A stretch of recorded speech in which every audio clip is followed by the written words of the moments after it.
Hey everybody, welcome back to another endless custom video. Today I'm going to be talking about my custom 1/12 scale Mezco style Bane.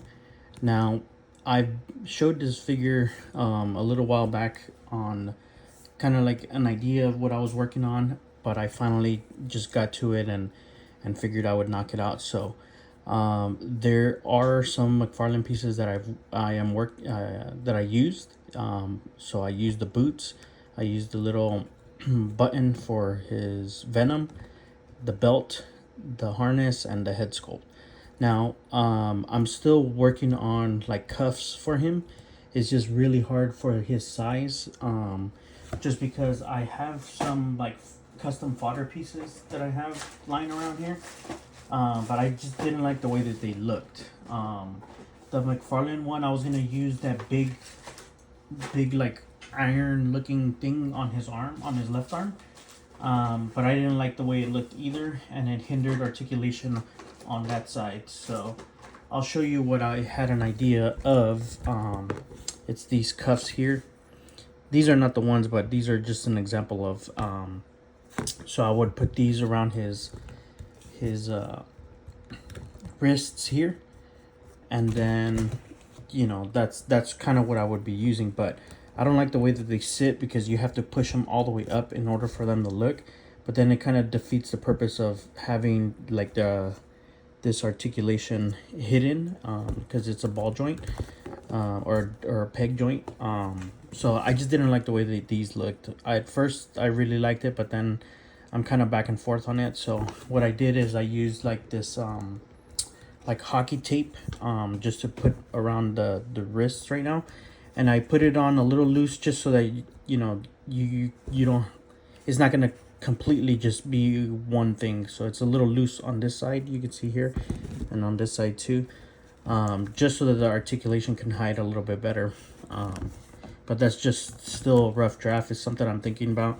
It doesn't, oh sorry, it doesn't look that bad, but it's definitely something I'm gonna be upgrading soon. So basically this body is the Storm Collectibles first release of Shao Kahn. So it's the red armor. When I upgraded my Shao Kahn to the new Mortal Kombat X deluxe box, I swapped the bodies for those two and the armor pieces. So I still have all my old Shao Kahn figures, so I just put it together. So that's what I did. I'll probably do a video on that as well, so you guys can see. But so what I did is I had to cut off these legs. It's actually easy to do it. I didn't even have to boil the figure. Like in my room it gets pretty hot, so the joints, you can kind of like manhandle them. But basically what it is that it has like some kind of weird joint that articulates at the at the boot right here. So basically you can just take a really sharp razor and then just cut the outer part of it, and then it's just like the outer shell of it. So like imagine this was the boot, all you would have to do is cut this outer shell around it, and it'll come off pretty easy because the joint is actually inside here, and it's only connected from this part because it's hitting inside the boot. So it was actually pretty easy to do once I figured out that's how you do it. So I cut that out with a razor blade, and then I dremeled it out completely all the way down to the ankle. So you could see the ball, or the peg joint right here. So just a little bit right above it is kind of where I stopped, just because this has a joint that flexes up and down. So if you wanted to have articulation on his, which I just glued this right now, but if you want to have articulation like that, down and up, you have to stop at that point right here, because then you're just cutting into the articulation of this. So just be mindful of that if you're gonna go this route. So I did that to the boots. These are actually 1/6 scale pants, so for like those big Hot Toys figures. But I had to cut them off, so I cut it off about that much, almost about an inch or so. So I cut that off, and then I just hot glued it all the way down to the joint, to like right about here. I tucked in the pants, and then I hot glued it so that it can stay here and make a joint. So that's what I did with that. I tightened the waist, and then I hid the string behind the pant, so I kind of tucked it in there, and then I added the belt. So what I did with this is that I used my little flex. Let me show you real quick.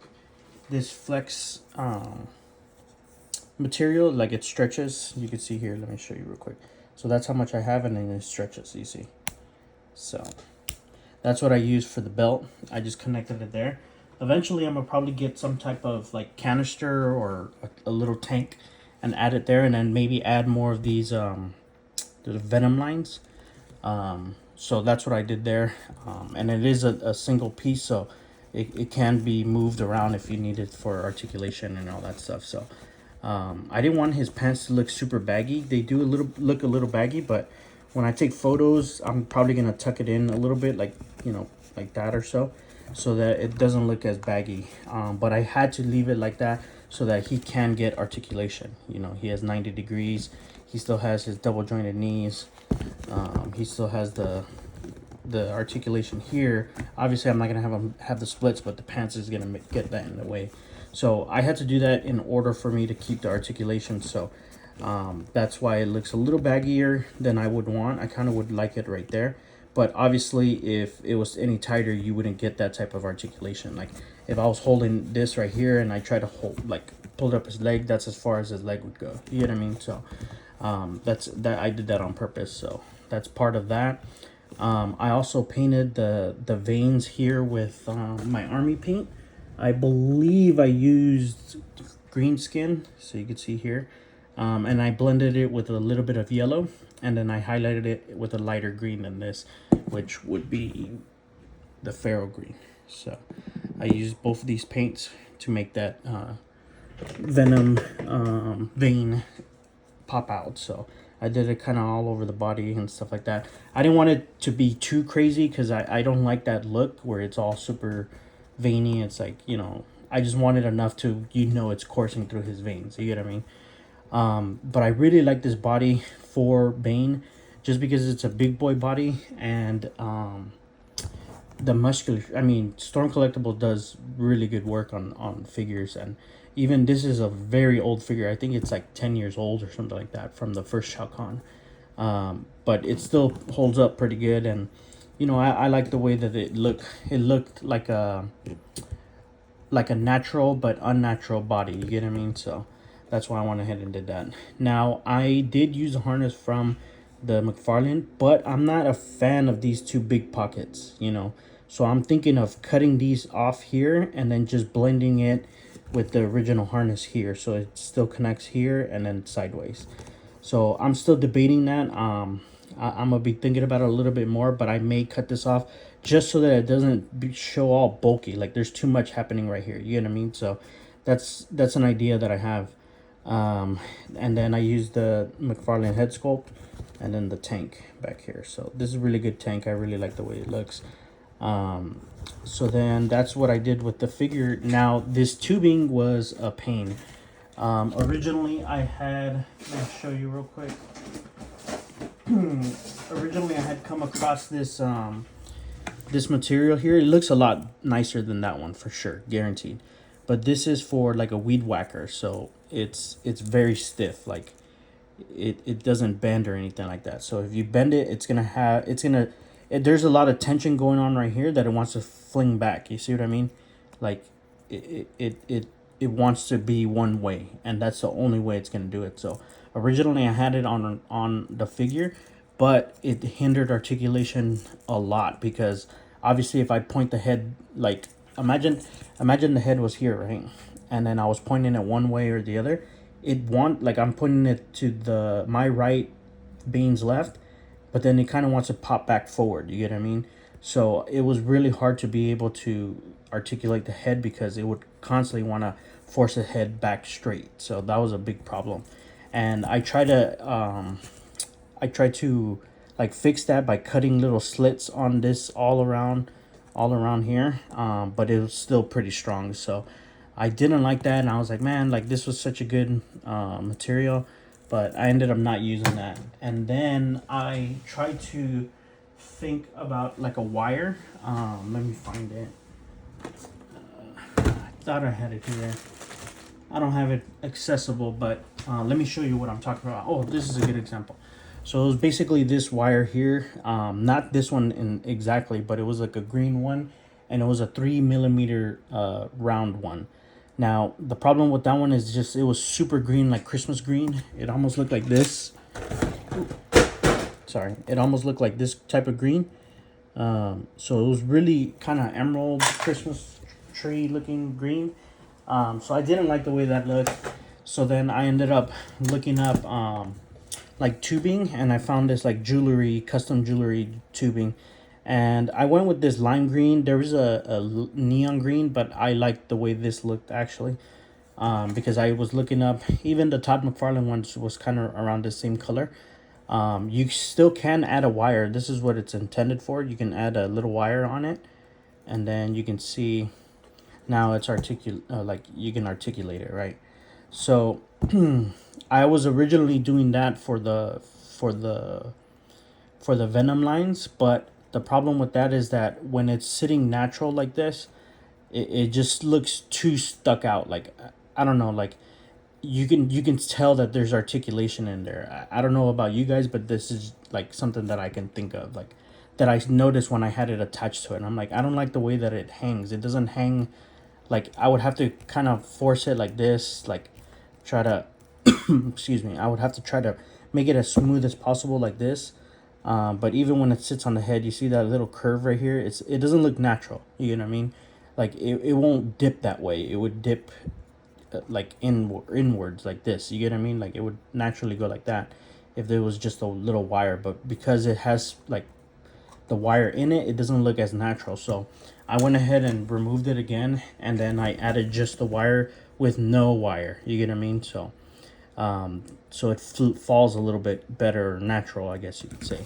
The same thing. Oh, excuse me. The same thing with the head. It's that it's able just to hang on its own. So that's kind of what I did with that. I mean, it's not hindered by anything. It has all the articulation that I had before. Double jointed elbows. You can hit the T pose. He still has his ab crunch. You see. So he still can do everything that the Storm Collectible can do, but now he has all these like upgrades and customizable parts and stuff like that. So it was definitely a pain to do. It took quite a long time for me to get this all pieced together, but I'm really happy with the way it came out. I mean, vanilla pose, I wouldn't have his arms hanging out like this, just like kind of like that. It would probably be something like this, where he would have his hands in his behind his back. So it just looks a little bit more intimidating, or as like not the silhouette, but like the way that his shelf what do they call it, shelf presence, like the way his presence is, it looks a lot better with this type of sculpt versus, you know, just having him vanilla like this. You get what I mean? So then it does have other hands. Let me show you real quick. It has these other hands. So it has open hands, fist hands, and like kind of a little bit grabbing hands, and then those open grabbing hands. So that's pretty cool.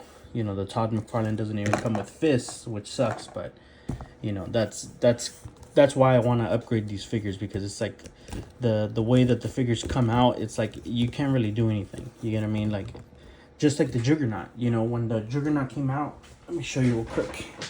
This is a good example, because I no longer have the Bane figure, but the Juggernaut, when he came out from this was I still think this is the best Juggernaut that's out there. The Marvel Legends are nice, but they just look too plastic for me, and you know, you don't really get that much articulation from them.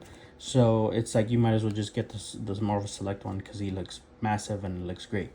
But you couldn't do anything. You can't even, there's no ab crunch. You get what I mean? Look at the single jointed elbows. Like he doesn't even hit 90.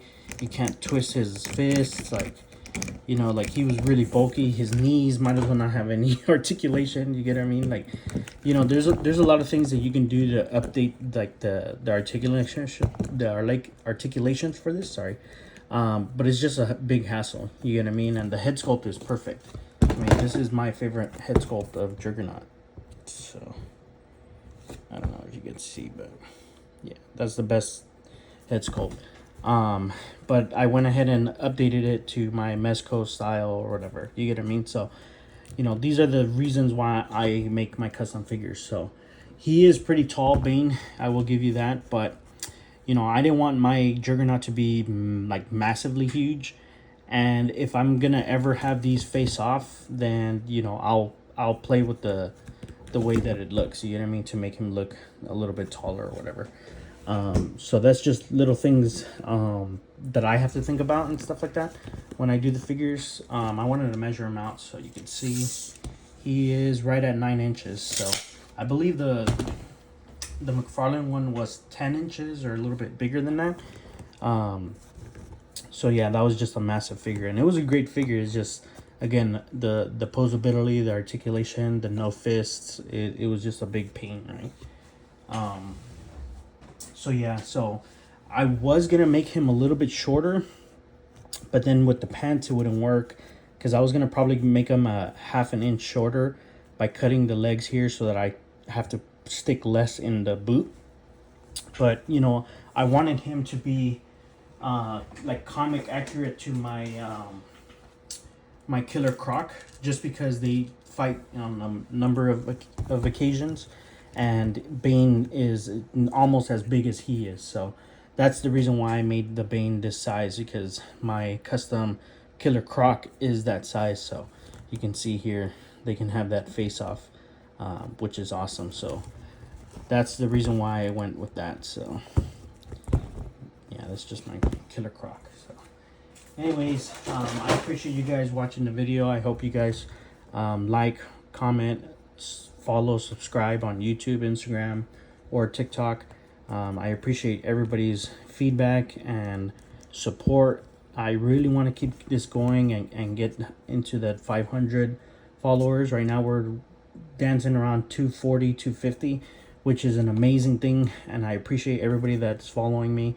Hopefully you do like the content. I will try to make a little bit more videos, but I've been posting photos and stuff like that, trying to make shorts, because I don't know if anybody likes these long videos, because I can ramble and talk about a lot of figures, but it's just, I want to talk about how I came up with this idea of this figure and what I went through to get to this point, you get what I mean? So let me know if you guys are you guys like that and stuff like that. I will probably post another video that, oh no, I did post a video of the Juggernaut, but I put back together my Cobra Commander back there, so I'm still working on that one as well. So yeah, I'm finally done with this Bane until I can find some better cuffs, attach this properly, and then work on it like that. So I just like how easy you can take off all the Storm collectibles, like hands and stuff like that. So that's pretty awesome. But yeah, so let me know what you guys think. I appreciate you guys again for the feedback and the support, and I hope you guys enjoy this video, and I'll catch you guys on the next one. As always, keep it original, and thanks again, guys. Bye.